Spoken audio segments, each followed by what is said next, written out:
Un décès tragique. En 2001, le premier volet de la saga Fast and Furious sortait dans les salles.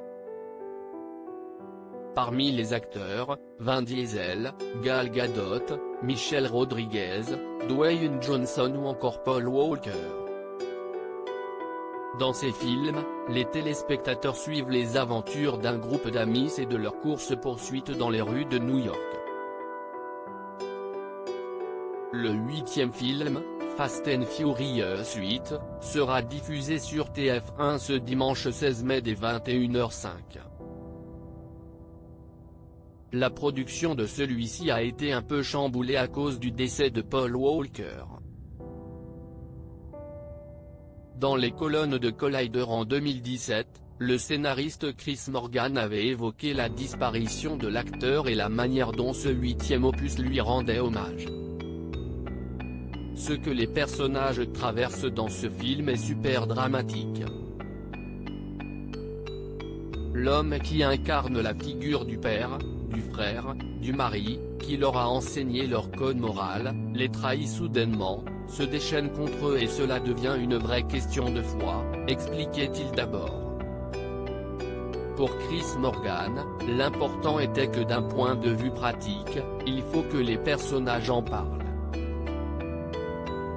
Pour le public, et aussi en tant que fan et scénariste, je voulais aussi qu'à un moment, spécialement lors de cette scène à la fin du film, nous soyons capables de dire aux spectateurs nous pensons aussi à lui de manière respectueuse, avait-il conclu.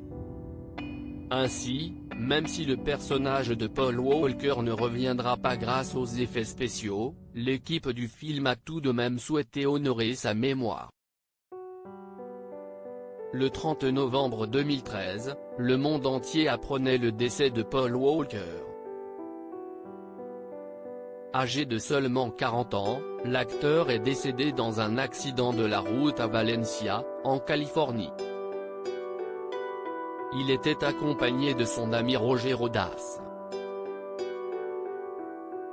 Sa mort est survenue alors que la production du 7e volet de la saga n'était pas encore terminée. Ainsi, les scénaristes ont dû faire un choix quant à la manière dont ils voulaient gérer cette disparition. Hors de question pour eux d'oublier complètement le personnage emblématique de Brian O'Connor, donc ils ont fait le choix d'utiliser des images inédites de Paul Walker prises lors des précédents films. Ils ont également fait appel à ses frères, Caleb et Cody, pour le remplacer sur de nouvelles scènes. C'est donc grâce à des effets spéciaux que le comédien a pu être présent, d'une certaine manière, pour clôturer ce 7e film.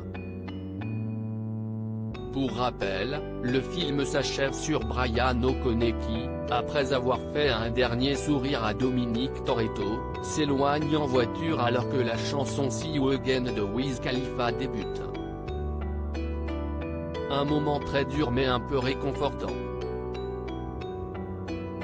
Cette scène est peut-être le meilleur moment de l'histoire du cinéma, avait déclaré Vin Diesel à Nommé en 2020.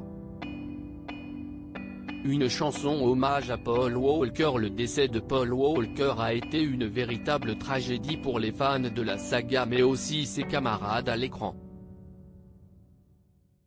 De nombreux hommages lui ont été rendus dont un particulièrement touchant. En effet, la production des films s'est tournée vers Charlie Puth afin de lui proposer de composer une mélodie en mémoire au défunt.